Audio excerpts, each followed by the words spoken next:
Adam Marshall is Senior Staff Attorney with the Reporters Committee for the Freedom of the Press. So I'm sure you all are familiar with the Reporters Committee. They do great work on helping reporters with their access issues, from big picture strategy to granular help in putting together FOIA requests.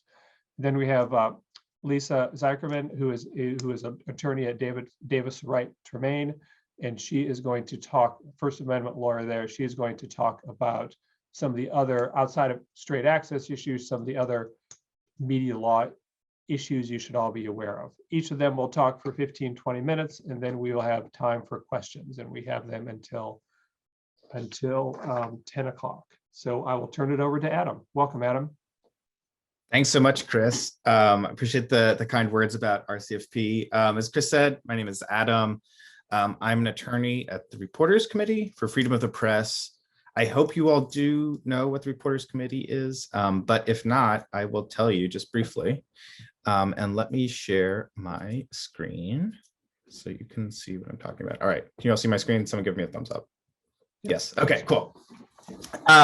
So the Reporters Committee has been around for a little over 50 years now. It's hard to believe, but it's true. We're a nonprofit based here in Washington, D.C.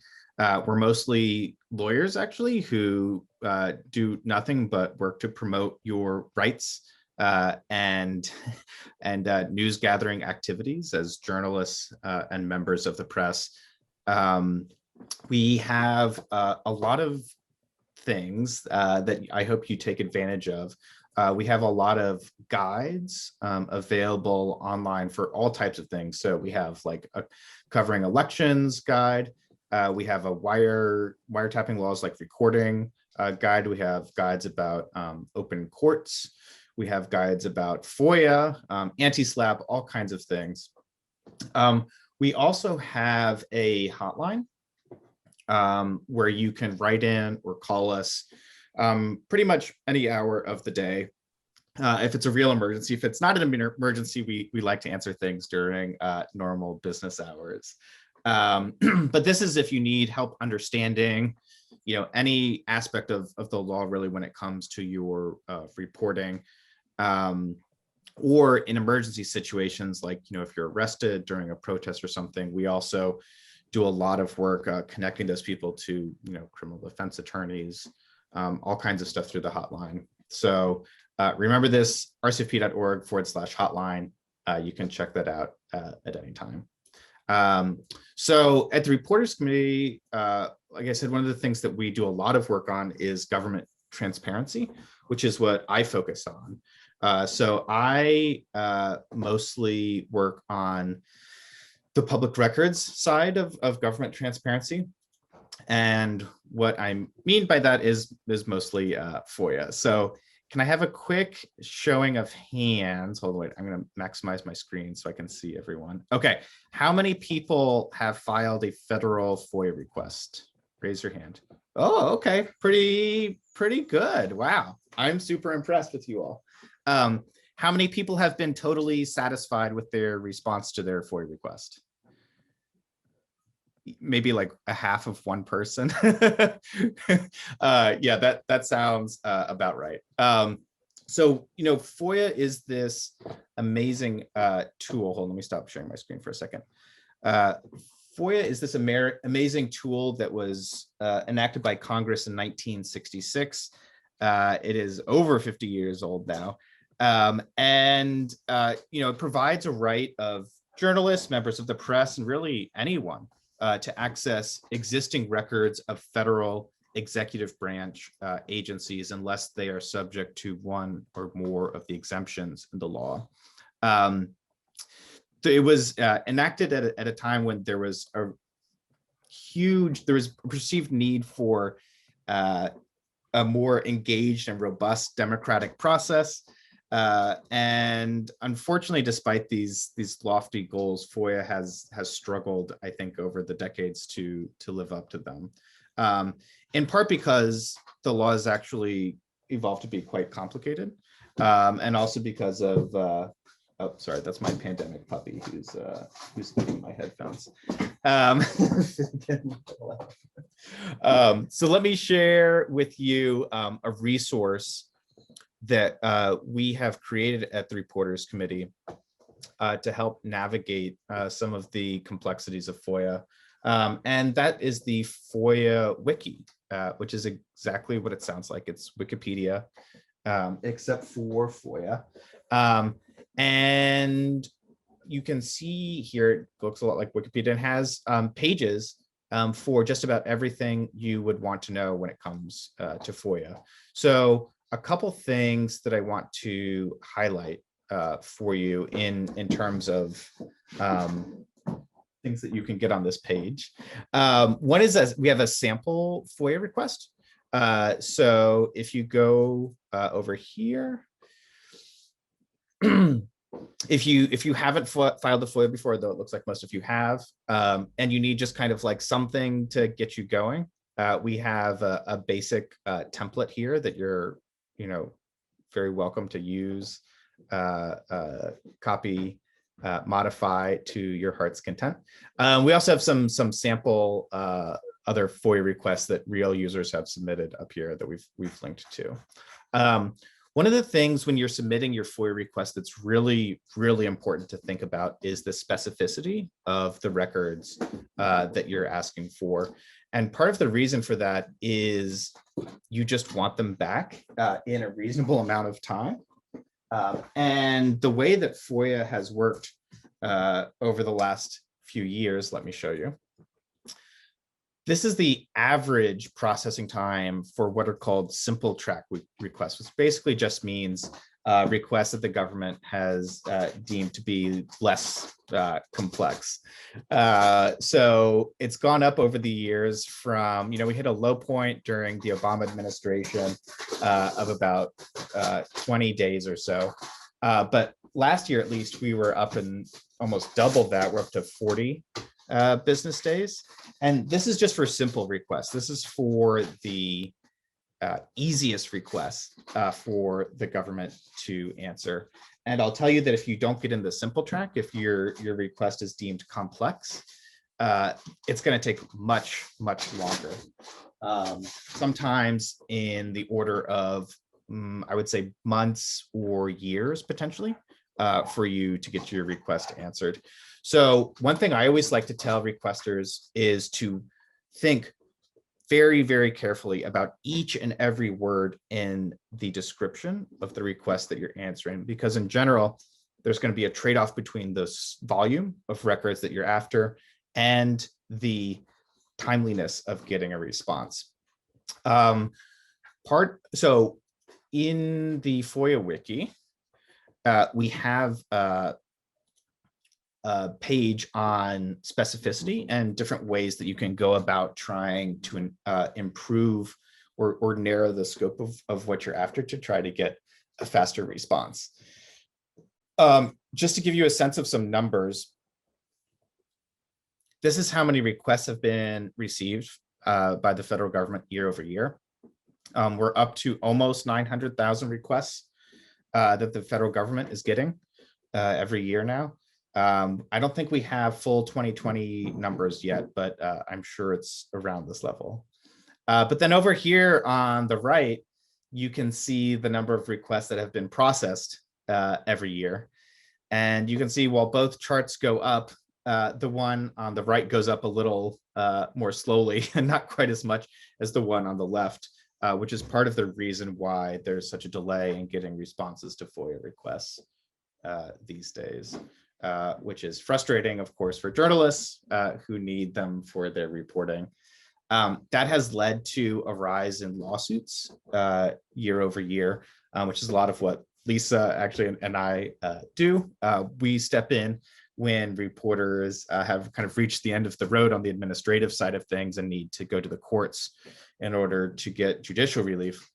So you can see FOIA lawsuits remained more or less like stable until about 2012, 2013, and they have since risen dramatically since then.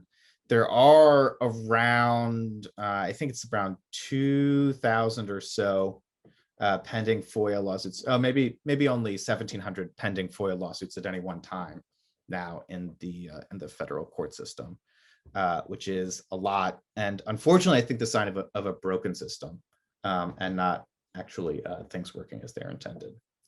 But I also want to touch really quickly on a couple other executive transparency tools that you all should be aware of if you're not already. So FOIA, of course, covers executive branch agencies, right? So think about DOJ, think about CBP, some entities within the executive office of the president, but not others. So the president, him or herself, is not subject to FOIA. But what they are subject to is the Presidential Records Act. The Presidential Records Act works much like FOIA itself, but on a delay. So basically, when a president leaves office, their records are transferred to NARA, the National Archives and Records Administration. And then NARA keeps them and is the effective custodian of them going forward. You can ask for presidential records basically through the same process as FOIA, but starting 5 years after the administration or the president essentially leaves office. So for example, Trump's records are going to become available under the PRA starting in 2026. So that's how that works. The exemptions are slightly different, but more or less very, very similar to how FOIA works. Some of you may also be interested in the executive branch's interactions between outside groups. So oftentimes there are committees or task force or other types of hybrid government third-party groups that are formed to discuss things or make proposals. Those are often governed by what's called FACA, the Federal Advisory Committee Act. This was passed in the 70s, basically out of a concern that there was too much kind of secret influencing happening of the executive branch by private entities. And so FACA has among it an access provision that, again, works very similar to FOIA. So if you're familiar with the basic FOIA process, you're already well on your way to using FACA. But it has a provision that allows you to access certain records of these advisory committees, and again, it works in a very similar way. So those are a couple extra tools that I wanted you all to be aware of, and we can talk more about them during the Q&A. Or if you have questions about them, you can always reach out to RCFP's hotline.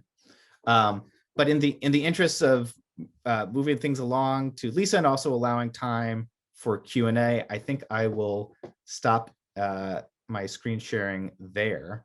And yeah, Lisa, do you want to take it? Well, if I could pause for 1 second and, sure. and ask Adam, if I could just ask you one question. The big dramatic increase in lawsuits, which you said roughly kind of started around 2012, is that because did the Obama administration change its strategy, or just did the volume increase so much that they weren't therefore responsive, or did all of these broke media outlets all of a sudden have money to hire lawyers? I mean, what's behind that big increase? It's not. I don't think it's that news media organizations suddenly had a boon in their litigation budgets. I don't think that that's responsible for it. I think the causes of the increase in litigation are many. And I don't think that there's been a good definitive answer to it, but there are a number of factors, I would say. One is that you start seeing, despite the Obama administration's promises of transparency, delays and denials continue to go up during the Obama administration. And that just leads to more lawsuits. You do see, I think, more political affiliated or political minded entities using FOIA lawsuits during the Obama administration. I think probably more than happened during the previous administration. You later on, probably more during the Trump administration than the Obama administration, but you do start to see upticks in lawsuits by the news media. There are a lot of reasons for that, I think, including increased litigation by a whole variety of entities litigating on behalf of the news media, including law school clinics, including nonprofit lawyers like those at the Reporters Committee. And there was also just like a lot of crazy stuff happening during especially the last administration, where FOIA ended up being the only way to get records out of the administration. You had members of Congress filing FOIA lawsuits because they couldn't get answers to their congressional subpoenas. And it seems a little odd to think that FOIA is somehow more powerful than Congress, but in many ways, that's what it ended up being. So I think there's a lot of things coming together, and it's difficult to pick apart the threads. But you do see at the tail end of the Trump administration lawsuits falling a little bit. I think it's too early to know if that's a trend or kind of a blip. But in either case, we're still at roughly double the number of lawsuits per year that we had during the Obama administration. And there's a lot of concern, I think, on agencies, courts, requesters about what that's doing to the FOIA ecosystem. Okay, thanks. All right, we'll go to Lisa now. Hi, everyone. I'm just going to add to that conversation before I speak a little bit, because I agree with all of the points that Adam raised that contributed to the influx of more litigation. And there's truly been, I follow, in the very least, all the DC dockets and all the Maryland dockets daily. And for weeks on end, months on end, 80% of all new cases have been FOIA litigation. It's really striking, especially as someone like myself who's practiced in this area for so long.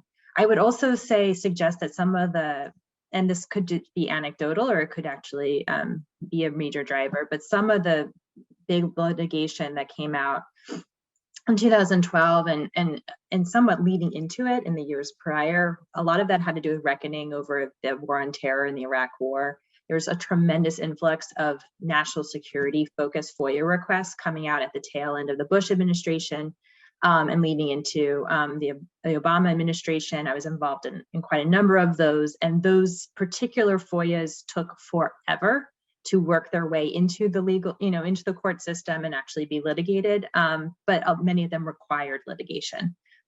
Secondly, I think also amongst news organizations, there's been an uptick in big data FOIA requests, which themselves have met with enormous resistance in government, because if you think about federal agencies that are already under enormous strain, being understaffed to field the number of FOIA requests that come their way, you add to that some fuel to that fire by media organizations rightly seeking out big data as part of their FOIA, and then those agencies just completely losing their minds over how to fulfill those requests, and then litigation ensues.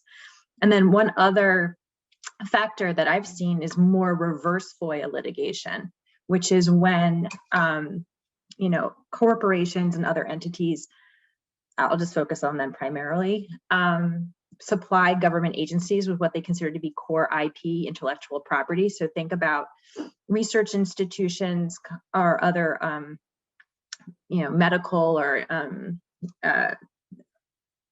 so many different companies who collaborate with government on really important projects. The National Institute of Health works with research medical institutions all the time, and very, very often, if a FOIA request is made whose responsive material would include material that an outside third party considers protected intellectual property, the government has an obligation to notify that third party that a FOIA request has arisen. And then very often those third parties as they're permitted to do under FOIA Exemption 4, I think they want to, first of all, say, no, you can't divulge our private IP. We gave that to the government for a limited purpose, and not the whole public gets to know it.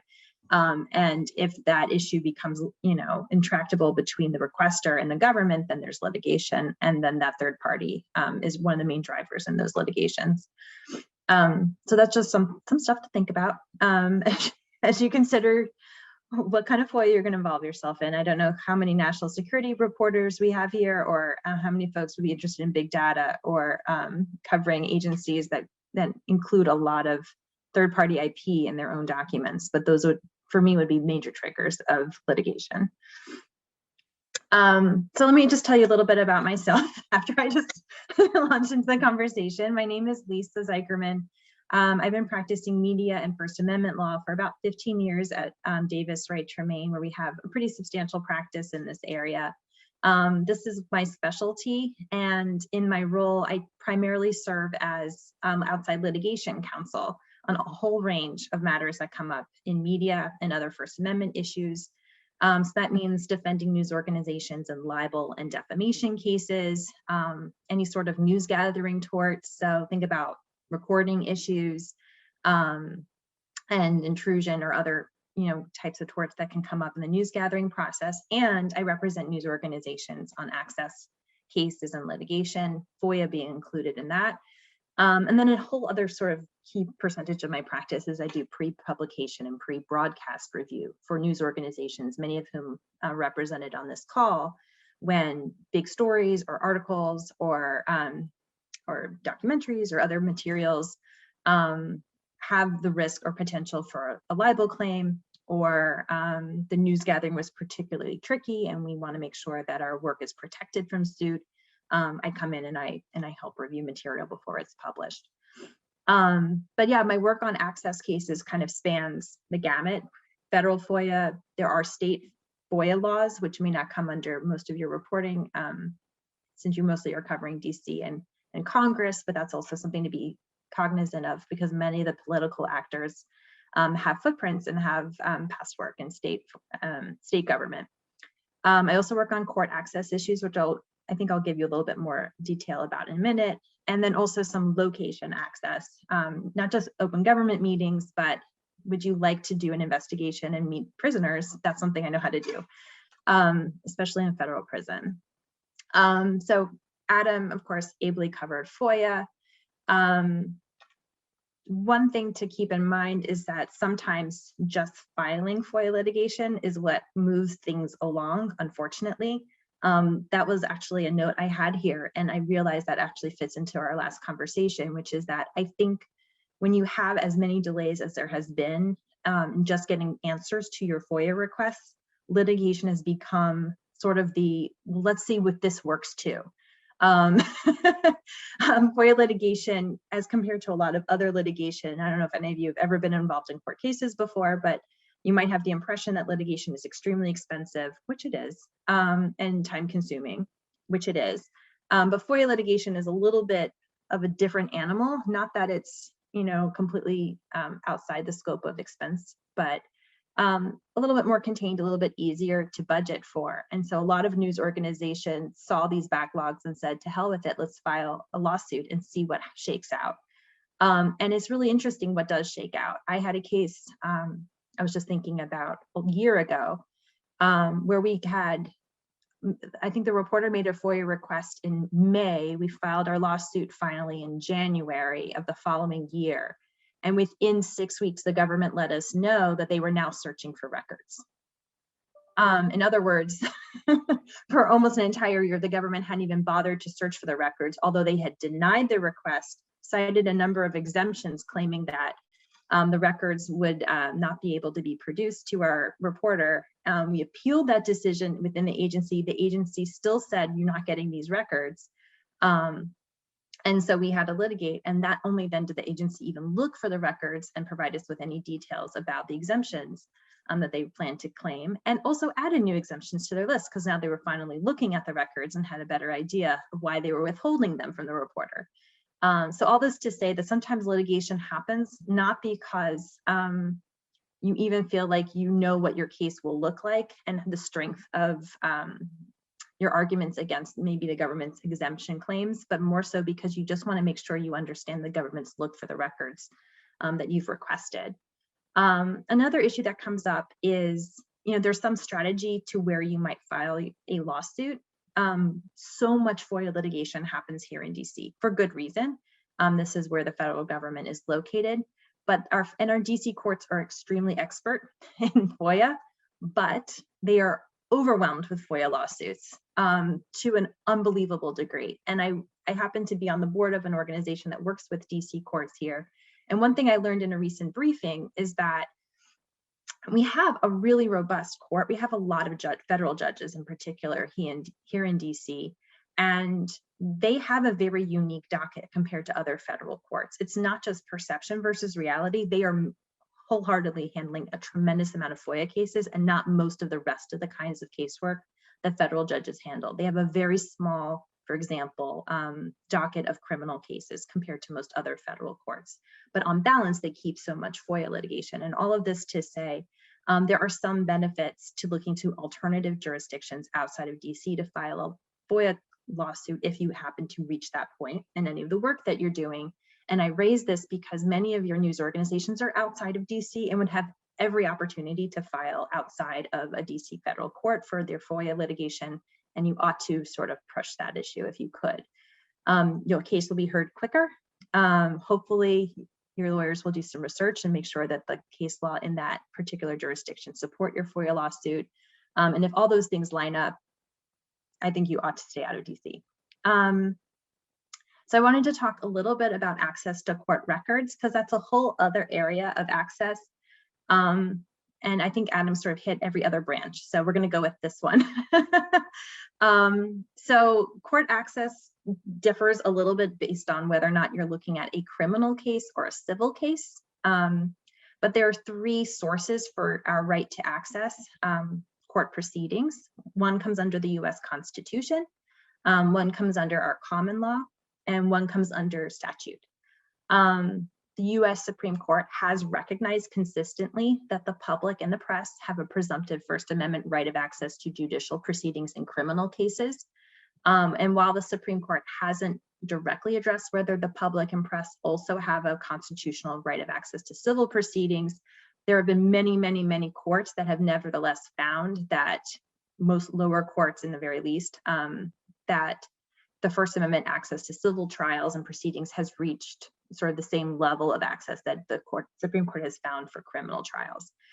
There's some variance in terms of all levels of civil courts. You might find, for example, in New York in particular, that family court proceedings tend to be sealed from beginning to end, and it's really hard to get access.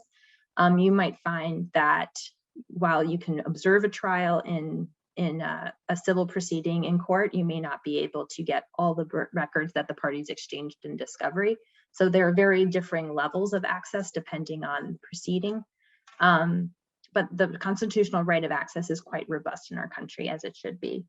Common law right of access. So I don't know if everybody understands sort of, I wouldn't have if I wasn't a lawyer, but the common law is sort of like a common body of law that's developed over time that's not identified or located in statute, but more so by court decisions over time. And it need not be also bound by constitutional principles. And many of our common law was developed and came over from the UK system in our country's origin. So in addition to the constitutional right of access, we also have a common law right of access to inspect and to copy our public records and our public documents, including judicial records and judicial documents. And there's a whole body of case law that says, if something is residing in a court docket, the common law suggested you ought to be able to see what those documents look like. And then in addition to the constitutional right of access, the common law right of access, we also have a lot of statutory rights to access, especially in the federal courts where we have federal procedure laws that commit to access to court records. And also, every federal court and most state courts have their own local rules. And some of those local rules explicitly detail what the media right of access is going to be and or how media could obtain access to sealed court records if they intended to. There are a lot of factors that courts consider to give access to court records, especially where those records have already been sealed from public view. And as a reporter, that's primarily where you're going to want to start digging around so that you can, identify some newsworthy information, especially if you believe that there is some in those sealed records. Here are some of the factors to think about as you start to figure out if you can help lawyers that you're working with and your news organizations try to unseal court records. One of the key factors is the need for public access to those records. If the public needs better understanding of a story or a court proceeding, that need can fall under this factor. Also, the extent to which the public may have had access to documents prior to a sealing order. So if a proceeding had previously been open and then somehow some materials were sealed, that would be something to look at. So I was working with another reporter recently and in a criminal proceeding, and that proceeding had mostly been open. And then all of a sudden a bunch of things became sealed and we didn't know why. And in making our pitch to the court, and this was in state court, so it was a little bit crazy. But in making our pitch to the state court judge, we said, Your Honor, everything had been opened. And then the government came in, the state attorney had come in and said, let's seal the whole docket. And that seemed to be an overuse of the court sealing power. And it was mainly because the court didn't want to go document by document and figure out and have these types of arguments. But that was the kind of work that had to have been done.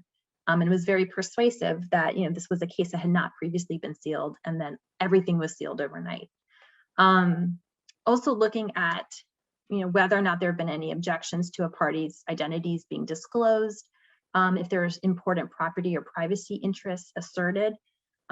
This reminds me of a case I did in federal court in Maryland where I don't know if anybody was following at the time, but Jared Kushner's family company owns a lot of property and apartments and other they serve as landlords and a lot of residential properties. And there was a proceeding against his family's company in Baltimore City over some properties. And that lawsuit had been filed in state court. The Kushner company and its allies removed the case to federal court. And in order to remove it to federal court, they had to establish that the federal court could take jurisdiction of a case that had been originally filed in state court. And in order to do that, the company had to disclose all of its LLC investors. And they did not want to. They wanted that material to be sealed.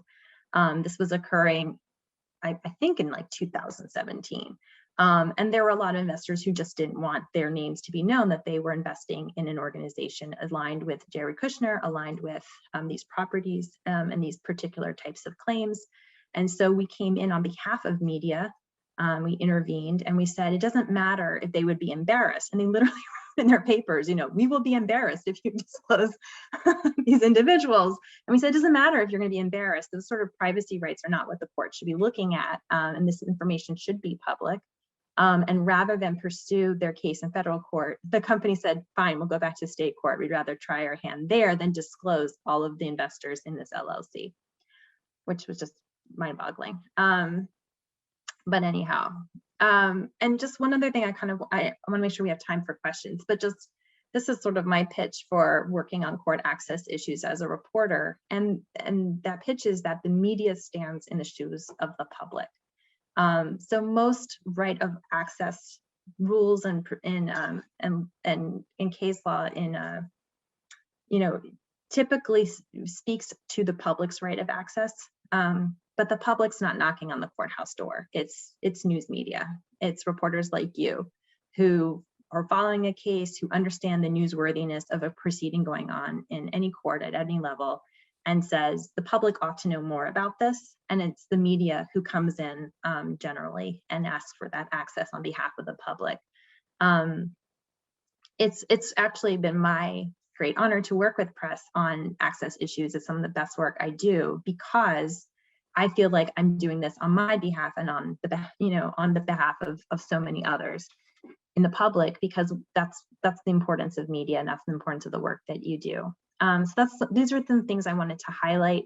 If you have questions about what happens if you get court records that you didn't ask for and shouldn't have been unsealed for you or given to you, that's a whole other set of questions. But if anybody has thoughts on that, I'd be happy to give you some advice. I just want to make sure that we turn over to your questions now But that's some other material I was ready to talk about if you're interested. Thanks. All right. Well, thank you very much. The Jared Kushner being embarrassed is, they actually said embarrassed. And is there No, some it was his legal, investors were embarrassed. is there some legal theory of embarrassment, or they were just talking about, public shame? Public shame. I mean, I think the wording was, and this comes up a lot because, like I said, it's usually news media, right, asking for access. And so I think the argument was, if we disclose this publicly, then all these investors in this Kushner-owned company would be on the front page of the Baltimore Sun. Mhm. How can we let that happen? If we disclose this information, they're going to tell the public. And that would be horrible. So we ought not to do that. It's kind of, okay. Surprising, but all right. All right. So we have plenty of time for questions. If you Chris, have can a I actually question- add one thing? Sure, yes. So a huge plus one to everything Lisa said. I want to provide another resource for people who are interested in court records and especially federal court records. As probably anyone who has ever tried to find federal court records on Pacer knows, it is a nightmare. Pacer, even, I mean, for attorneys, it's like bad, but for the public, it's really, really bad. And it's also very expensive. There's ongoing litigation over this, but essentially Pacer charges you 10 cents per page of information that you look at.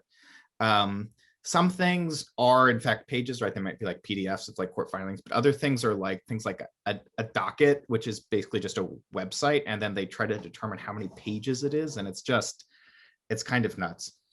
But there is a really great tool out there called Recap, which is essentially, it's a browser extension that some attorneys install on their web browser. And whenever those attorneys view a document in Pacer, it uploads a free version to Recap. Recap is Pacer spelled backwards. And then in Recap, you can just search the entirety of all of the records, like as if you were searching it using Google. And it has all kinds of amazing filters and like search options. And it's a really, really great resource. It's basically what Pacer should be if it were designed with the public in mind. So check out Recap. What's the universe of documents that are on Pacer that are also on Recap? It's a difficult question to answer. Most of the dockets on Recap post, I would say like 2010 should be pretty complete. In other words, the docket entries. In terms of the actual number of records reflected in those docket entries, it really varies because it's only when someone views it do they upload it. So I mean, the universe is large. I don't know what it is. I mean, I think it's on the order of millions of pages of records. But I'm not sure what the percentage is of total numbers on Recap or on Pacer. It's probably still small compared to the total number of court records. Okay, and just FYI, NPF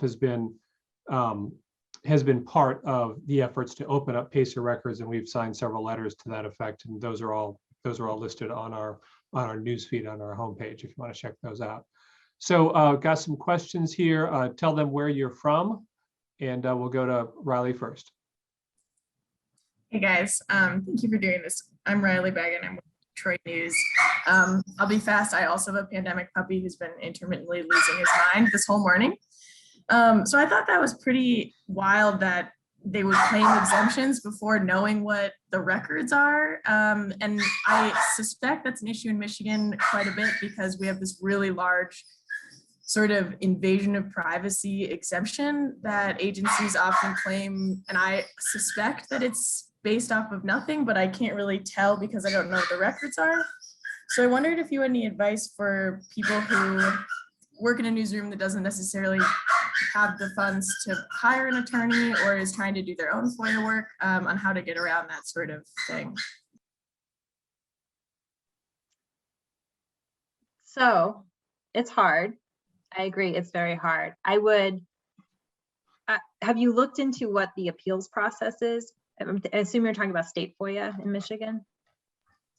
Yeah, it's tricky because there's an appeal usually that you can do like through the agency, but for example, I appealed to like the city of Detroit, and the person you appeal to is like the lawyer for the city of Detroit who just denied you. So then the option is to go to like actual district court, which costs money and stuff. So it can cost money, but what I would suggest also is, sometimes the appeal processes, this is going to sound really goofy, but sometimes it's all about, do they make the deadline or not meet the deadline? And so if you take an appeal and the agency fails to meet their own deadline, you can threaten them with a lawsuit and then see what shakes out, and whether you can start negotiating over what they're withholding and what they're not withholding, because they may be just as anxious not to be in court as you are. So that may sound like a lot of gamesmanship, but that actually can be somewhat helpful. And then in terms of the privacy interests, I'm wondering do you have any sort of outside of government resource for open government in Michigan? There are some states that have open government nonprofits that have proven in my cases to be the best resource available, because they have a deep understanding of your state's FOIA, and also they have good contacts too. And sometimes they offer sort of an intermediary service to reach out to the agency and make some demands of just some basic information. So you can really assess, is this a joke or is this not a joke? And Riley, just a couple things to add to that. If you haven't seen them already, in addition to the FOIA Wiki, the Reporters Committee has open government guides for every single state's public records law and open meetings law, including Michigan, obviously. And so if you have questions about what the law itself says, those guides are really detailed and they're up online for free. So to the extent that you're the one doing the administrative appeal, you can always consult them. And hopefully they have some answers.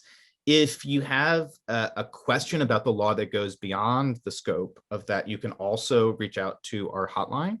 That's like part of what our attorneys do, is like, we can help you understand the law. And if it's the type of thing where you need to go to court, you can always make a request of the Reporters Committee to help you litigate. We provide all of our litigation services pro bono, which is we're very fortunate to do. So we have a small team, so we can't take every case, but we do litigate a lot of state public records requests. I'm litigating one in Indiana right now, and I do know Michigan. I believe the Michigan State Police have the record for the highest fee estimate for any public records request in history. If my recollection serves me correctly, I believe they wanted $6.2 million to provide access to some emails that someone requested. So I feel your pain in Michigan. That's crazy. Okay, so we'll go to Nicholas next. Hey there, thanks. I'm Nicholas Wu. I'm a congressional reporter for Politico. Thanks for doing this. I had a question as someone who covers folks that, at first glance are not really FOIAble in Congress. Do you have any tips for prying loose records from things on the Hill or any of the agencies around it? I mean, I saw that BuzzFeed, for example, was suing the Capitol Police using some sort of, it was like a principle of open access to records. Like, have you seen that sort of litigation have any success?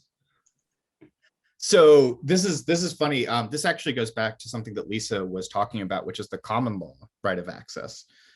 So as Lisa said, this is something we imported from the UK many moons ago. And the basic principle of the common law is that government records kind of writ large are subject to access, in a weighing of the public's interest versus the government's interest. The common law has been displaced with respect to the executive branch, mostly by FOIA, right? So Congress can pass laws that basically they're like, okay, we're doing away with the common law. We're gonna have a new access process. And FOIA is mostly that for the executive branch. But this latent common law of right of access still applies, at least to some degree, to Congress and the bodies around Congress. The success of common law access petitions to Congress or congressional bodies is mixed, I would say, at best. You're right that I think Jason Leopold and BuzzFeed have a pending case for access to Capitol Police records. I think that was just filed a few weeks ago, so still too early to tell. But it is certainly a legal avenue for access. I don't know if Lisa, if you have additional thoughts on that. I don't. I mean, it is very challenging. I will say, dealing with reporters, we get more documents shaken loose from Congress through good contacts, through the committees and the people who have access to those documents and want them to get out in public, but not through some sort of, arm's length process. And then the question, once you get the documents, is can I use them and how can I use them? Which is it's just very separate and different. Congress has done a fairly good job of insulating themselves. And most of their work is in public view, which is usually the argument. But that's one of the reasons why this suit, which I'm also following, seeking records from Capitol Police, is a little bit different because they're sort of their own body within the ambit of Congress. And so don't have the same public performance of their own record keeping and business as Congress typically does.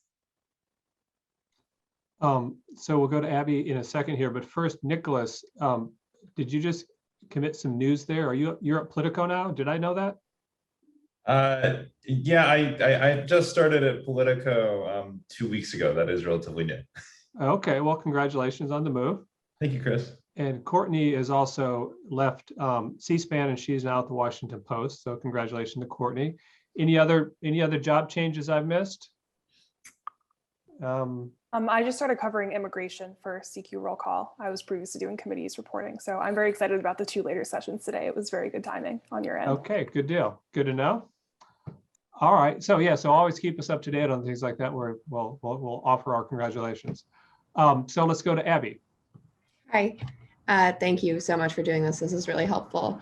I was recently promoted to staff writer at Time Magazine, so I'm now covering economic equity and labor and a bunch of other things. But I have 2 questions, one of which is kind of just probably pertains to me, but I filed a public record request with the Louisiana Department of Justice at this point 11 months ago. And as I understand it, the state public record law there says that the custodian of records has to respond to records requests within 3 days, but there's no actual law or like stipulation regarding like when they have to deliver the records. They just have to respond with some kind of answer in 3 days.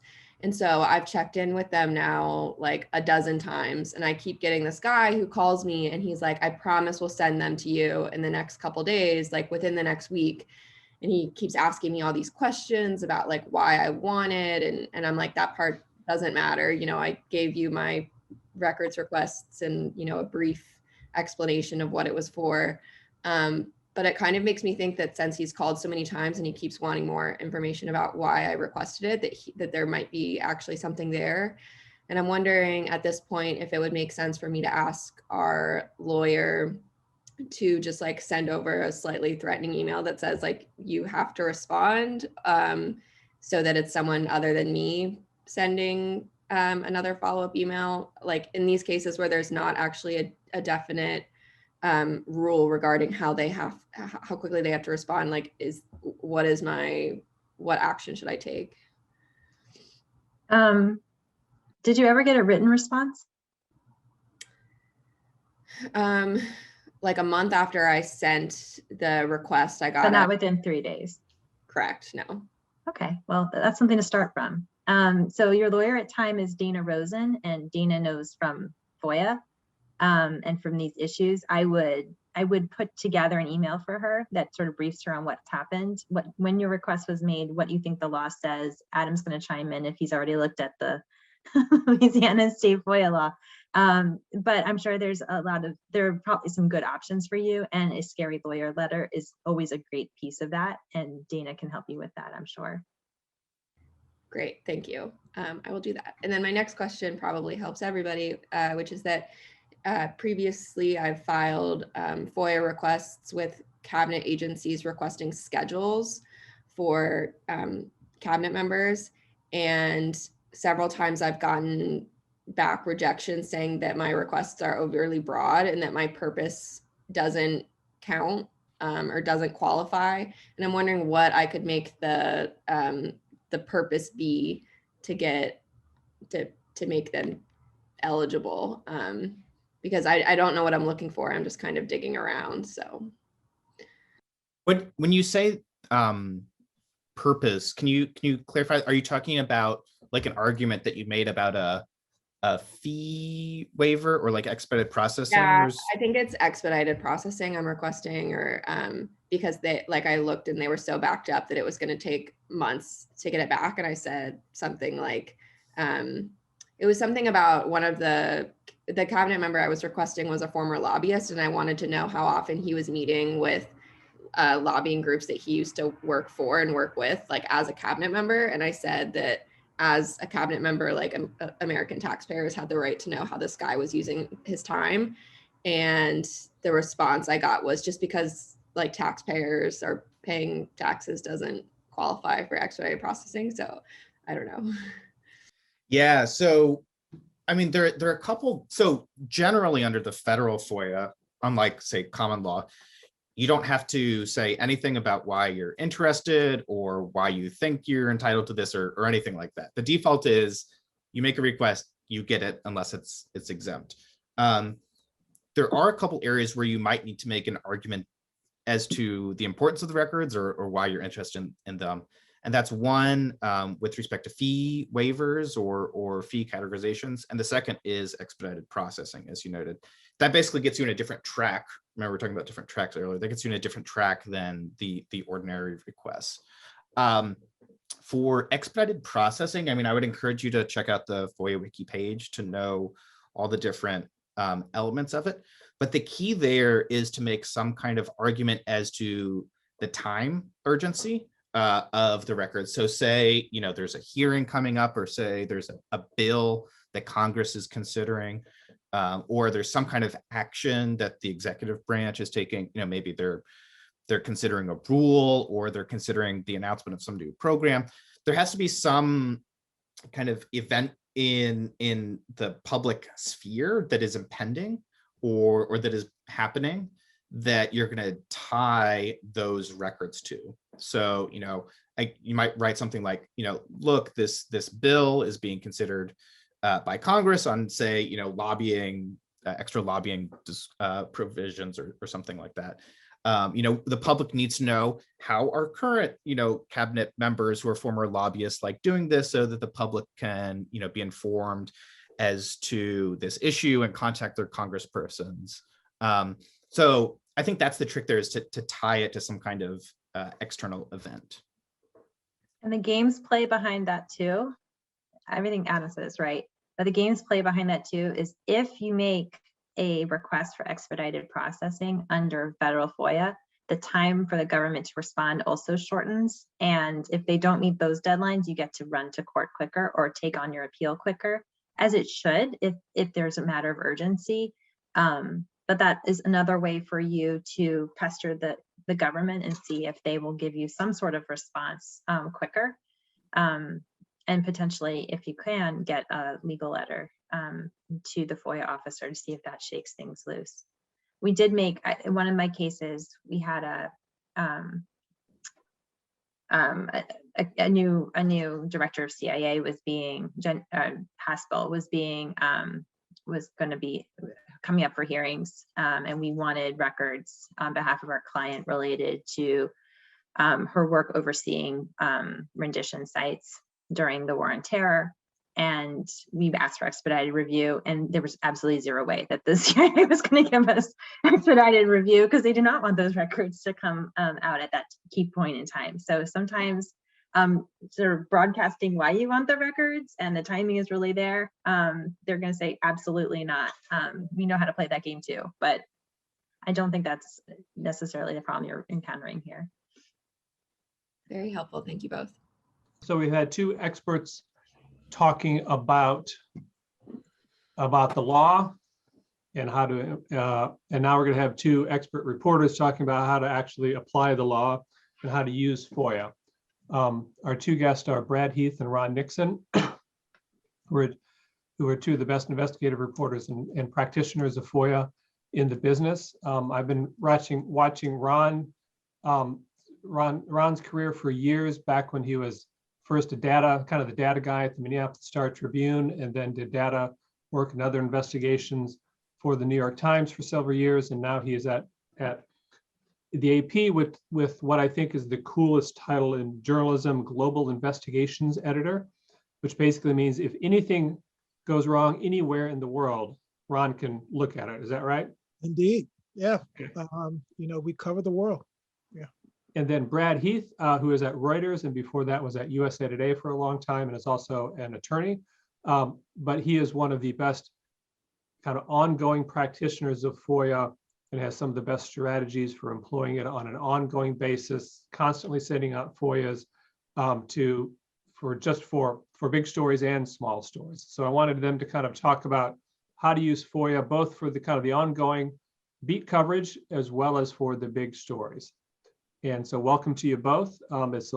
It's about 10:10. We have them until 11 o'clock. We'll hear from Brad and then Ron, and then we will take questions. So I'll turn it over to Brad. Cool. Good morning. I can't actually see you guys because you'd think by now I would have mastered Zoom, but are you guys actual FOIA users? Has anybody here done it? Has anybody here never heard of this before and is scared by it? Because the first time I ran into it, I was scared by it. Adam Marshall asked them last time how many have filed a FOIA, and I think 3/4 or more of the hands went up. Excellent. He asked how many were satisfied with their FOIA response, and one person had a maybe, kind of, sort of. Really? That's highly impressive. I wouldn't have thought it would be that good. So I will hopefully give you a little bit of insight about how to make that a little bit better and a little bit more effective. Since you guys have done it before, I'll skip over the basics, other than to say, a FOIA has to be a written request for records. You can't just call up the agency and ask a question. That doesn't create a legal obligation for them to answer your question, however much you'd like it to. So FOIA is kind of a neat puzzle, right, of how, I don't really start wanting a record. I start with a question. I start with some information I want, and you kind of have to reverse engineer the process to think about, well, where would that information be? Where would it be stored? What is the piece of paper or the database or the whatever else that will answer the question to my satisfaction, and then ask for that thing. The other thing I would say is, and this is actually fairly recent, but submitting FOIAs has just become stupidly easy, right? I mean, almost every agency now wants you to use an online portal, but a lot of them are on the same online portal, which is foia.gov. And once you've filled it out once or twice, Chrome is going to save all your address information and auto-complete the form for you. So you really are just writing a short paragraph and clicking a button. So the amount of time it will take you to make a records request to the government now is absurdly low. When I started doing this, you would write a letter and put it on letterhead and fax it. And now if I know what I want, 30 seconds and done. And another minute to write it down and keep track of it. So I mean, I say that to encourage you to do this a lot. The trickiest thing with FOIA is understanding what it is that you actually want to get. I deal a lot with the Justice Department, with law enforcement, with those sorts of records. And what's really, really helpful is to kind of understand your way around in this landscape, to think about, the January 6th episode at the Capitol is actually a really good example of this, right? Because it's something that everybody wants to know about. It's something that nobody's really providing a lot of information about. Like we have tons of questions. Nobody is answering our questions. There are records that exist, and you've got to kind of think about where would the answers to my questions live in government files. And there are two ways to go about this. And I have had vastly different experiences depending on how I do it. One is the sort of, I don't care about this request. It just occurred to me and I'm filing it. I've put about a minute into this, maybe, like I want all records related to this thing over the past 10 years. I don't know what they're called. I don't know where they are. I want emails, memoranda, text messages, multimedia messages, whatever else you can think. So I throw this absurdly broad net, and those rarely do anything other than upset a FOIA officer. Occasionally something will get dragged back through those. The much, much, much more effective way to go about it is to think about, what is the actual piece of paper called? So one of the things we still want to know about January 6th, right, is how many guns were in that crowd? It's not like they made a ton of arrests, but there's been a little bit of testimony that they were seizing guns all day. Like, okay, when the police take a gun, they don't just take a gun, right? They have to write it down somewhere. They have to fill out a form. They have to know whose gun it is, who they took it from. They've got to know where it ends up. So like, what is that form? And I want to, figure out what that form is called. And we want to ask for it in a narrow time frame so that, I used to work with a guy who would send in a FOIA and be really sort of hard on the person who received it. If he didn't have his records right away, he would call up and demand to talk to their boss.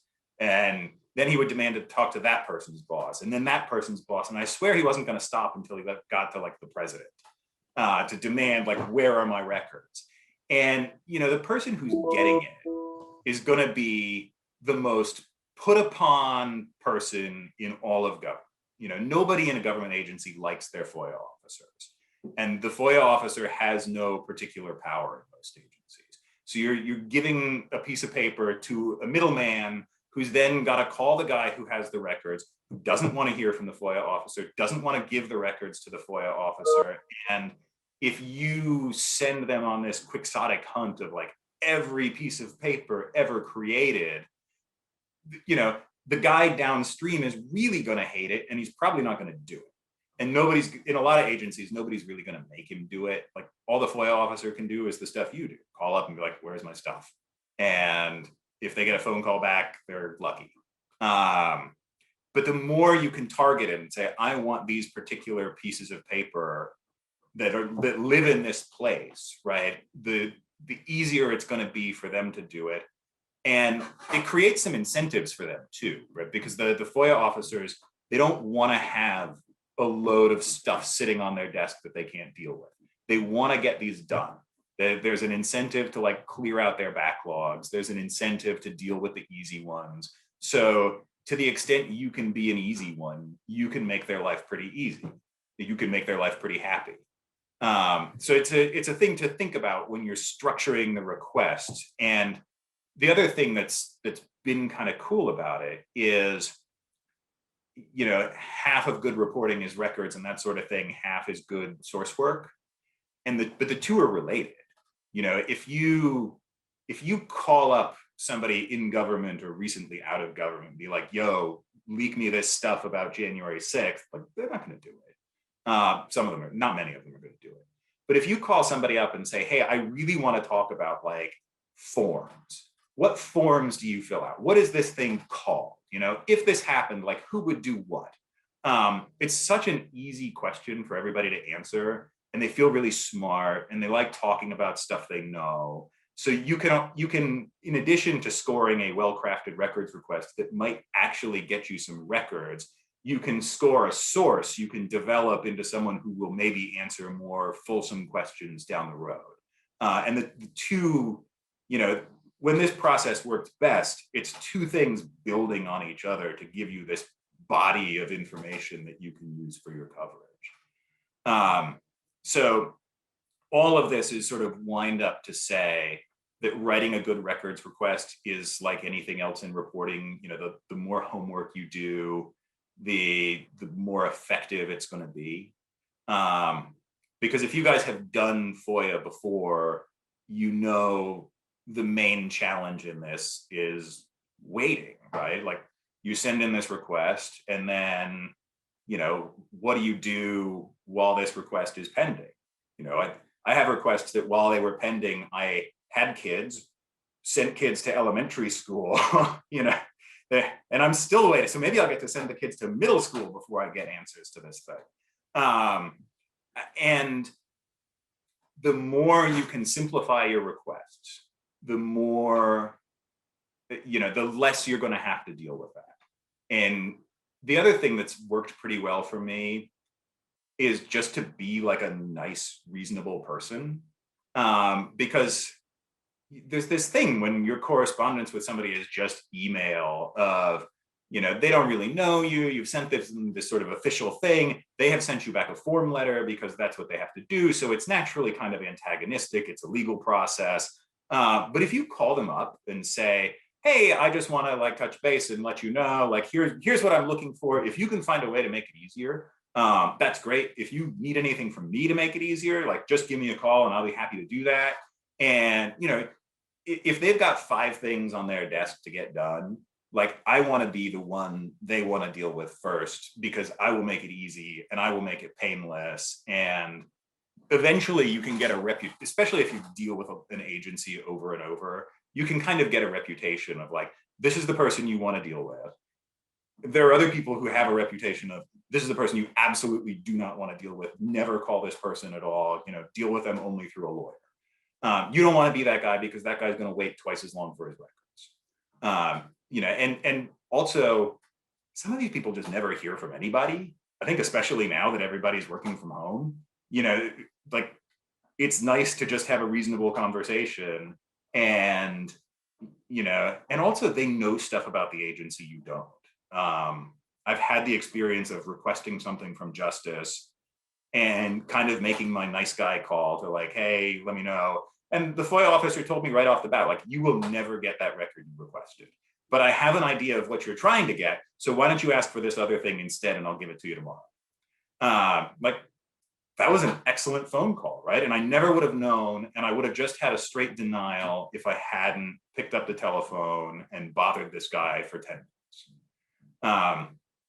You know, so there is this kind of, there are steps you can take, and I don't want to sugarcoat it. I don't want to tell you like, this is going to get all your FOIA requests returned within the legal deadline, because it isn't.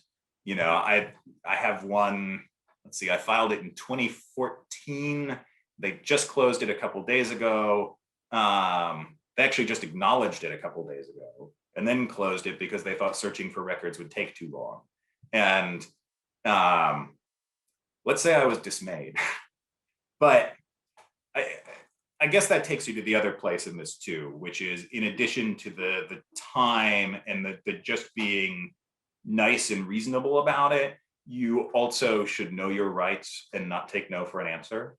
You know, it's helpful to know a little bit about the framework and a little bit about what you are entitled to, so that when an agency says no, you can make a good fight. And you should make a good fight, because a lot of times what you run into with an agency is, we're just not going to give this to you. You know, I had this really candid conversation with a FOIA officer a couple of weeks ago, and I want a system of records. It's actually a database that they've never given out before. And they have an absolute policy from management that we will never give this out. And, you know, the FOIA officer talked quite candidly to me and said, like, I actually believe you're entitled to this, but I can't go to my bosses and say, you have to give it to them, right? You have to take this to a higher authority and get somebody else who outranks me and outranks them to make the decision that they have to give it to you, because otherwise it's just never going to happen. And sometimes you just have to be willing to have that fight. So when you lose on a FOIA, you should always take an appeal. You know, the federal law gives you the right to an administrative appeal, and it doesn't have to be much. I mean, I used to, when I got out of law school, I would write these FOIA appeals that were like 10 pages long and cited cases. And, I mean, they looked like they were written by a young lawyer and very eager and all that. And those are no more effective than, I think the one I sent up to Justice most recently was basically, seriously? Like, you guys are for real about this? I think you should take another look. That works every bit as well. And all you really have to know to make it work are like, what are your basic rights? What are the weird idiosyncratic things that this law is looking for? The Reporters Committee is great about that. They're really great about helping people. The Justice Department publishes a guide to the FOIA that tells you, I mean, it's sort of their side, which is the don't give anybody anything side. But it tells you pretty well what the structure is. And then, once you know the basic rules, like the weirdest rule, I think in FOIA, one of the weirdest rules is when you're looking at privacy, you want records about somebody or records that happen to mention somebody. It's not just, this is really interesting. What the government's supposed to do is say, well, we got to balance their privacy rights against the public's interest, but the public's interest is only this one thing, which is knowing what the government is doing. The public's interest is not in knowing what GM or GE is doing. It's not knowing what defense contractors are doing. It's only knowing what the government is doing. And once you learn to kind of speak the language and say like, okay, now I've got to think of a really good reason that the public needs to know what the government is doing to screw up this thing or not screw up this thing. You can just write a sentence that will make them think about it in those terms. And if you can demonstrate that you can do that, and if you can do that with a FOIA officer, you'll be ahead of everybody else in setting yourself up to get what you want. And I guess the only other thing I would say to that is because you wait so long for FOIA requests to come back, you're going to end up with a lot of free time, a lot of time between FOIA requests. So really the best and most effective way to use FOIA is not as a, I want to look, I have this particular story I'm working on, and I'm going to file a FOIA request to get the stuff for this particular story, because frankly, your boss, like my boss, is not going to want to hear that we'll have this in 7 years. We don't plan that far ahead. And, but if you're sending one every day, or if you're sending one every week, then within a couple months, you're going to start to be receiving stuff every day and receiving stuff every week. And you're going to have this stream of incoming information. And I guess the only other point I would say about that, and then I'll turn it over to Ron, is keep track of what you do. It could be a spreadsheet, it could be a Word document, it could be anything, but just to know like what's out there and where it is, and a place where you can make notes about when you talk to people and when you do things, so that when somebody calls you up, you can say, the last time we talked about this, you said X, or just to know what you're getting. And the other thing I always put in there is why I wanted it, because I've had the experience of something showing up 6 years later, and like it's a big, heavy envelope, and I have no idea why I wanted it. And it's just there. And I can't remember what I was looking for. I knew there was something in there if I was going to make them produce a big, heavy envelope over 6 years. But, it basically just goes in the recycling at that point, because I don't know. So keep track of why you wanted it. And, eventually it's a slow hose, but eventually stuff will start coming out of it. So I'll give it to Ron. Yeah, so let me just ask one quick question. So Sure. On the tracking thing, do you keep, you just have one ongoing log file or something for all FOIAs, all topics, all condensed into one? So I've done a couple things. If it's a project specific thing, I just finished last year working on a project where we sent hundreds and hundreds, probably thousands of record requests off to local jails. That one got its own tracking spreadsheet. Because it was a joint effort. So we all kind of worked on various pieces of it, and it was better that way. When I do mine now, I'm using an Excel spreadsheet for just, everyday requests. If I'm doing a special project that's got other thing, that's going to require a lot of requests to a lot of different places, I might make a second sheet of that. But then I create a problem for myself too, because somebody will call me up and say, like, I'm here to talk about your request. And now I've got to go figure out which file I kept track of that particular request in. So I just don't have the mental wherewithal to keep 2 Excel sheets anymore. Everybody kind of does this differently. I used to use, I built some software for tracking FOIA requests years and years ago that I just haven't managed to get set up in a new job. Other people were using things like FOIA Machine. I mean, there's lots of solutions. Google Docs would work, Google Sheets would work, but anything that can say, like, I sent something to the DEA on this date looking for these records, and here's why I wanted them, and here's what happened. All right, so we will turn it over to Ron right now, but before I give the floor to him, I want to share some hot news on Ron. Just this morning, he was named as the News Leader of the Year, got the News Leader of the Year award from the News Leaders Association.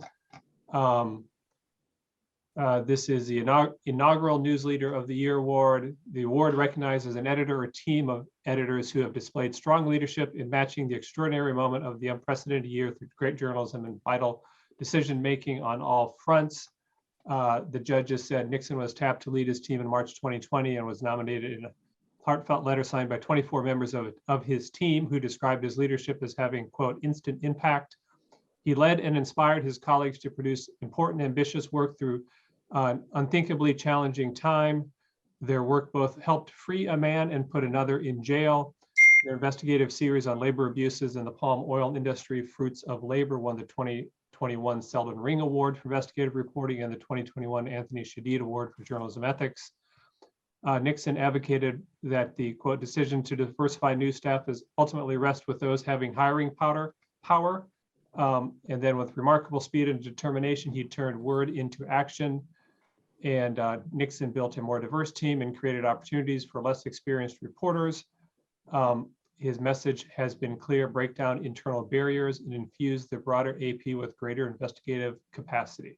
So Ron, congratulations. Thank you on that. Thank you. Thank you, Chris. And also thanks for having me this morning to talk about one of my favorite subjects, which is FOIA. And glad to share this platform with Brad. And so Brad touched on this a little bit, and I want to just go a little bit more detail on how I approach FOIA from a more of a systematic approach to just going after stuff after there's an event like, January 6th. Not to say that you shouldn't do that, but I tried to incorporate this, or at least when I was a reporter, but even now as a leader of a team, I tried to incorporate what we do FOIA into what we do all the time. And to do that, you really need to know what's out there. And what we try to do is to really investigate or report out what's there before we file our FOIA. As Brad mentioned before, the more you know about what you want, it makes it somewhat easier to get it, rather than filing these sort of broad FOIAs that they will come back to you and kick back a letter saying, hey, this FOIA is overly broad. So to avoid that, a couple of things that I do. One of the things that I look at is the Office of Management and Budget, OMB, at the White House. There's an Office of Information and Regulatory Affairs there, and it's called reginfo.gov. Reginfo.gov is basically a database of every form that the government keeps, the federal government keeps. And why that's important is those forms are what agencies use to collect information. So if I want to know like how the Border Patrol collects information on their traffic stops, or how ICE collects information on stuff that they do from Homeland Security investigations, all those forms are there. So when I file my Freedom of Information request, I cite that specific form and say, this is what I want, rather than saying, hey, I want all of this stuff. I give them very specific and very detailed information of what I want. And that has paid off. Discovering this particular site again, the website is reginfo, reginfo.gov. And it is a listing of all of the forms that the government keeps. And that's a result of the Paperwork Reduction Act that tried to reduce the amount of time that the public has to fill out forms. And so they keep a record of that. The second thing that I am a avid reader of are systems of record notices, or SORNs. So a system of record notice is a group of any records that's under the control of an agency. That information is retrieved by the name of an individual or identifying number like a social security number or something that else is identified by that person. And if you go to, like, when I was at the New York Times, I covered the Department of Homeland Security, and I would regularly go to DHS's website and look at the system of record notices broken down by agency, Customs and Border Protection, or FEMA, or ICE, all of the federal agencies there. And that has really yielded a lot of stuff. I ended up doing a story about a secret database that TSA had, which was a watch list that was just crazy, because like TSA with a watch list is not a good thing necessarily. But just by going through and consistently reading the system of record notices, just if you do system of record notices and Google system of record notices and the agencies that you're looking for, it'll pop up and you can go through and read what those are. Always happy to, if people have questions about that, always happy to help. Email is rnixon@ap.org. I know we're all competitors, but in the spirit of IRE, we all want to help each other and make this a much better process. The second thing is similar to system of record notices or privacy impact assessments. So whenever a government agencies put together a database or collects information, they have to show what that impact is going to be on the public, or what that information is going to be on the public privacy. And they put out these reports that says, okay, this is what that impact will be. Again, this gives you a listing of all the data or all the records that agency has, because it is telling you that we put together this, and that, and this is going to be the impact on privacy. Again, I've gotten a number of things out of that because I was able to identify what the records are, file my FOIA with that agency, and they were able to retrieve those documents, because again, I'm asking for something very specific, and not a sort of broad overview of records. And so I mentioned the TSA watch list. The other thing are record retention schedules. Now, if you're covering state government, if you're covering federal government, the same thing applies with the system of record retention schedule. Record retention schedule is basically, by law, government agencies have to say how long they're going to hold on to a record and in what form they're going to hold on to that record. So an email, they'll say, well, you have to hold on to an email for 3 years. I'm making this up. It varies by agency. And you have to hold on to it in this form, or you have to hold on to correspondence between the head of this agency and outsiders for however many years. But again, this basically gives you a listing of all the records that agency keeps and the form that they keep it in. So when you get ready to file your FOIA, there you have it. It's basically a roadmap to all the documents that are there. An underutilized resource for FOIA that helps is, it also helps around getting around saying that they don't have the records that you've requested, or also deals with costs, are FOIA logs.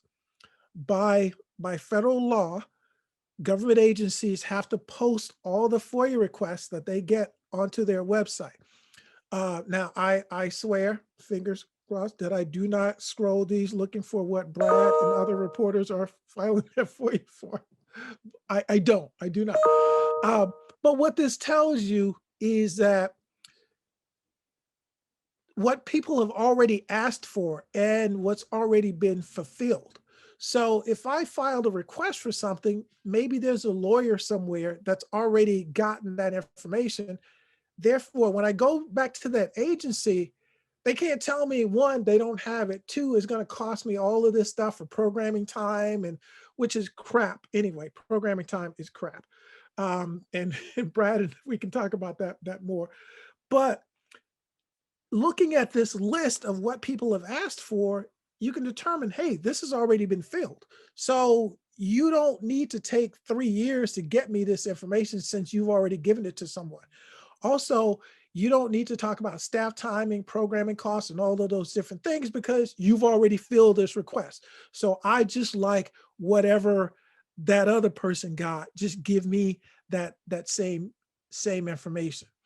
And that is very useful.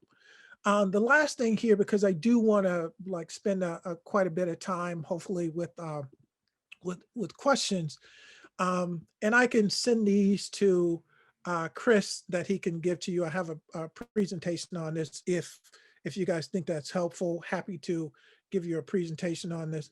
The last thing is that a great source of information is the Government Accountability Office, right? GAO, everybody's seen the GAO. You know, back in the day, they used to send out these physical little blue reports, and they investigate everything. They basically do what we do, except they do it for the government. The only problem with the GAO is the GAO is what? It's a part of Congress. And when the Freedom of Information Act was passed in 1966, Congress exempted themselves from FOIA. So you can't FOIA the GAO, but you can. You know, like those late night commercials say, but wait, there's more. The GAO actually created its own reg that lets you ask for stuff from them, and it's called what is it? Oh, 4 CFR 81, public availability of GAO records. And what's great about this is that the GAO told me this themselves, that this FOIA-like regulation that allows you to get documents from them. So when I was writing about the construction of the border wall, or writing about how the DHS used drones, I was able to get all the documents related to the report that GAO had done using this regulation. So even though the GAO is part of Congress and officially not part of FOIA, you can still get stuff from them by using this particular regulation that is not widely known. So thank you. And you can send donations to Ron Nixon, Inc. And I'll happily, no, I'm joking. But these are just some of the resources that I think are really useful in helping you break through the bureaucracy of trying to get access to information from the government through FOIA. And the last thing I would say about this is one thing that I preach repeatedly to my team is we have to be offensive with FOIA. Again, we have to lack of a better word, go on the attack. So we go through all of these resources to see what are the things out there that we want to take a look at. These things should be like evergreen. These are things that 6 months down the road, they're still going to be great stories once they come out. I mean, Jason Leopold at BuzzFeed is great at doing this. and filing FOIAs for things that you know you're not going to get immediately. But once you do get it, it's still going to be a story. And that has to be your strategy, that you've got to build FOIA in the same way that you build in source cultivation, right? Like you talk to your sources regularly. You do checks on your sources. You should do the same thing with FOIA. You should build this into what you do every day. This is not a side thing that you only do when something happens, or just when you think, oh, okay, well, I wonder about this. It should be ongoing, and it should be a critical part of what you do every day. With that, I will stop, and Brad and I will take questions. So we have plenty of time for questions. Any of you have questions? I have, let me ask one and then we'll go to Caroline. Okay. Ron, the notion of looking at the FOIA logs, does it conflict with the notion of being as specific as you can be in your FOIA request? I mean, if you're giving a very specific instruction on what records you want, and so that's helpful for getting the thing processed. But if you don't want to tip off other reporters to what you're doing, right, should you be more vague in what you're?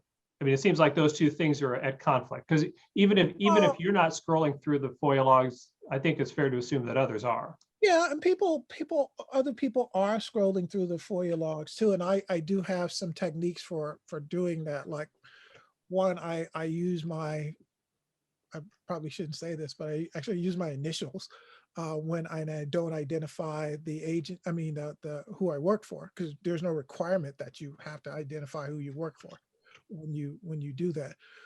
Or I'll use my middle name, which nobody knows. So to file the FOIA as well. So look, there is some risk to doing this, I will admit. But if there are things that, never assume that people are going through these logs and found the thing that you are looking for. Because honestly, most people aren't even aware that the FOIA logs exist. So yes, there's some risk in doing this. But then the other thing too is that this is not going to have like everything that you want. It's a tip sheet like anything else. So like maybe that attorney who was filing, a FOIA request, he or she has a different reason for filing that request than you do. And so within that request are documents that you want, but it will also lead you to other things that you want too. Okay, so let's go to Caroline. Thank you so much for hosting today's session. I am in the category that has filed limited FOIAs, so this has been so informative. Thank you. I'm really interested, just to zoom in a little bit, and selfishly the area where I would be interested in doing FOIAs, specifically HHS. In the past, I sort of struggle to get information on like various regulations, like specifically rulemaking processes and things like that. And I'm just curious if you guys have specific advice to that end. Brad, did you want to? Yeah, I mean, so a lot of rulemaking is public. Yeah. There's the regulations.gov, the notice and comment rulemaking kind of stuff where it's all going to come in. So that part of the process you ought to be able to see. There are other parts of it that are going to get hidden behind, deliberative process, which is probably the worst exemption in FOIA. So like, it's the one that swallows everything else. Well, we're thinking about something, so therefore we don't have to give you anything. Right. But the other thing you ought to think about is just beyond the records you can get, right? Like the FOIA logs, the who's submitting comment, what are the things where the places that won't talk to you rub up against the places that will talk to you, right? So who are the lobbyists who are commenting on this? Who are the lobbyists who are FOIAing this stuff? What are the law firms? Where does HHS intersect with the state government of Florida? You know, if you can find a place where the federal government and the state government are in any way working together on anything, like the state will have to give you all of it. They're much, much better about FOIA than the federal government. You know, and that's sort of, to me, the most useful point of entry in an opaque process, is just to like, you can at least examine the surface and say, okay, who else bumps up into this thing? And that's the world I want to pick at a bit. Yeah, I completely agree. I think that a lot of, the regulatory stuff is actually made public, but that whole deliberative process that, well, we're,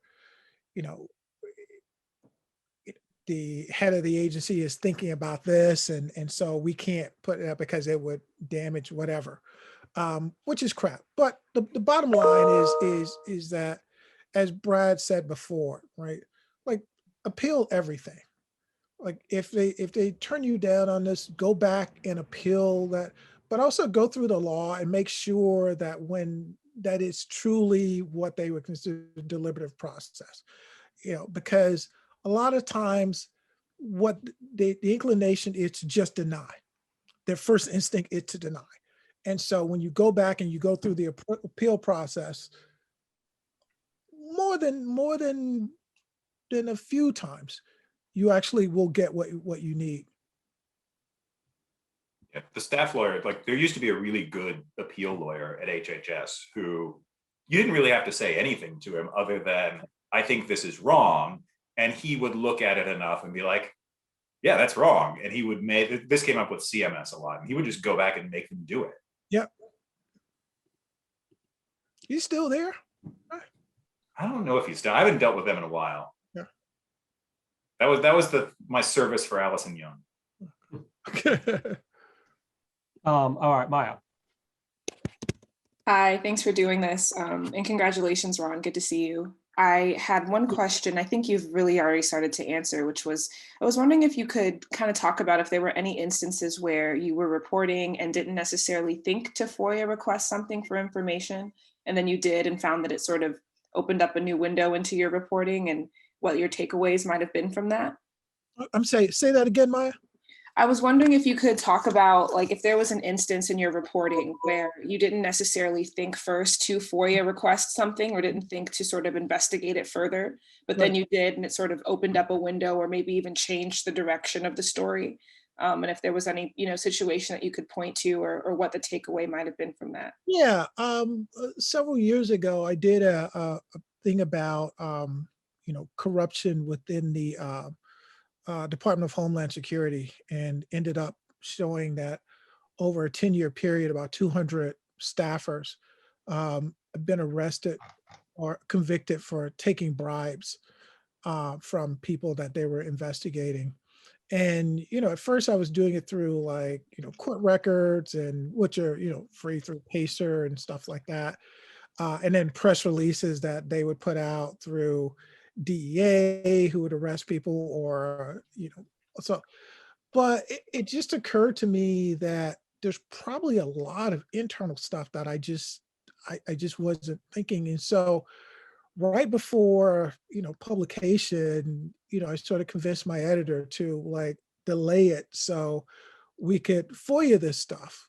And it really changed the direction of it. It made it a much deeper story once we were able to get those internal records, because once we file the FOIAs, because a lot of times certain agencies want stuff out, right? And, I'd file these FOIAs with the Department of Homeland Security's Inspector General's office, and I think they probably gave me more stuff than I asked for, right? I mean, they were just like turning out stuff. And so I think that's one instance where, FOIA really taking a step back and thinking, wait a minute, I should probably go a little bit deeper and ask for more, because the court records tell you a certain amount of things. And also use the court records too to ask for specific things, because the investigators would mention certain things, and that's what really piqued my interest in the first place. So I hope that answers your question, Maya. Oh, all right, Nicholas. Hey, Ron and Brad, I'm Nicholas, a congressional reporter at Politico. Good to see you again, Brad. You? So I had a question for you guys on resources. What do you use to keep on top of, I guess, just continuing to learn how to do all this? What would you recommend looking at or reading or watching? I mean, it depends on how deep you want to go. The Reporters Committee is great. And the Justice Department FOIA guide is also really quite good. I mean, if you want to know and understand the law, if you want to do, actually, one of the things that I found really useful is I went to conferences of FOIA officers, which is just like a through the looking glass experience. It is weird. But they'll talk to you about what their challenges are, and that's not the law. That's like the practicality of nobody answers my phone calls, and I'm bored. Right. They're in Washington like every summer. It's called ASAP. Yep. Which is not, but No, I mean it's the worst name for a trade group. Right, especially one that takes forever to. Yes. I still have a FOIA out from the Department of Energy from early 2000s, and I'll get it. I don't know. I don't remember what it's for, but I will get it. They're very incentivized to deal with the old ones. Like Well, you should have noted in your logbook what you wanted it for. That's right. right. It's just going to show up, and he's going to be like, whatever. Yeah, I would say this one thing to add to that too, and something that Brad said earlier, and I wanted to comment on it, and it just reminded me that you have to remember too that a lot of these agencies, if you look throughout government on every level, the systems that are set up to provide transparency for government are usually the ones that are the least funded and the least resourced. So these guys don't have a lot of people doing this stuff, and it is especially exacerbated by the pandemic. So, again, a lot of times they're not just being mean that they don't want to give you documents. Sometimes they are, but a lot of times they simply do not have the resources to do. And you look at the huge backlogs that you see at these agencies. So, getting to know the FOIA officers and cultivating them as sources too, because I've had FOIA officers call me up and say, hey, listen, you should take a look at this. Yeah, sometimes FOIA is where agencies dump their malcontents, Yep. which is just the dumbest thing because they know where all the bodies are buried and they're just dying to tell somebody about it. All right, Aishwarya. Hi, I'm Aishwarya. I'm a news assistant at the New York Times, and but I have a little bit of experience working on investigative teams in the past. And I wanted to know, when I first started, the advice I was given was if you are thinking of FOIAing something, think of pretty much any other way that you could get it before you try to FOIA it, because chances are you might be able to find it another way. And I was wondering if you could talk about some of the maybe go-to tactics you have on that front. I was in a discussion with a very irritating New York Times reporter once who said he didn't have time to wait for FOIA, so he just had people leak things to him. And it was very annoying because no one would do that. It wasn't you. No one would do that for me.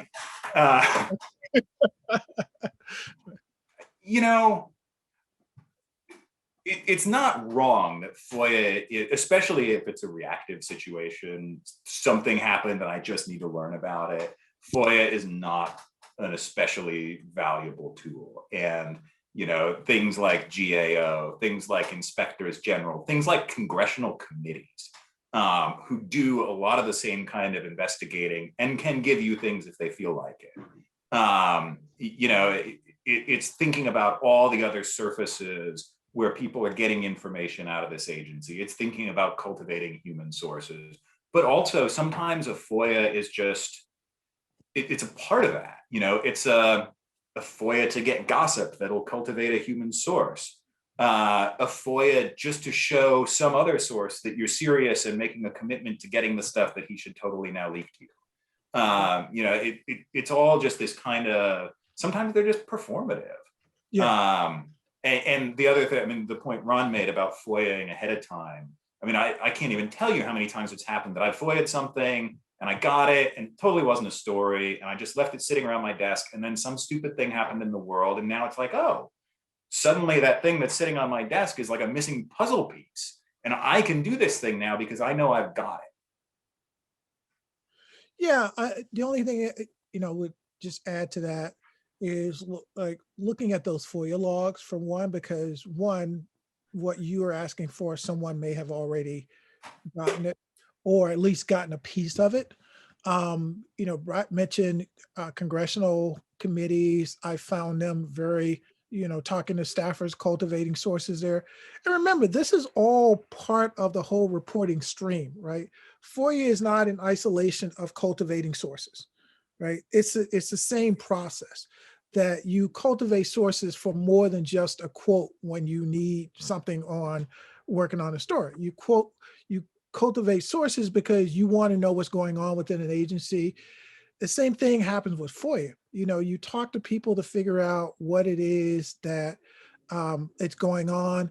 And look, yeah, when I worked at the New York Times, people would leak stuff to me, but not as much as people think that you just get stuff leaked to you. So I would just suggest that, talking to people at the agencies, figuring out what's happening using the FOIA logs there, figuring out the stuff that's already been released, seeing if the congressional committees or the IGs, the inspector generals, like already have that stuff. And yeah, convincing them. When I was doing the stuff on the Department of Homeland Security bribes story, the IG did give me a number of things that I simply asked for. And so, but always make sure too that and one final thing too I forgot to mention is that also by law, agencies have to post the most requested documents on their websites. And a lot of times we simply overlook those. Like if you go to FPDS, the Federal Procurement Data System, where all the government spending on contracts go, they'll have like all the stuff on COVID is there. If there's a big hurricane or something like that, they've got all the contracts in a spreadsheet that you can just download that's there. So look for opportunities where somebody's already collected that information.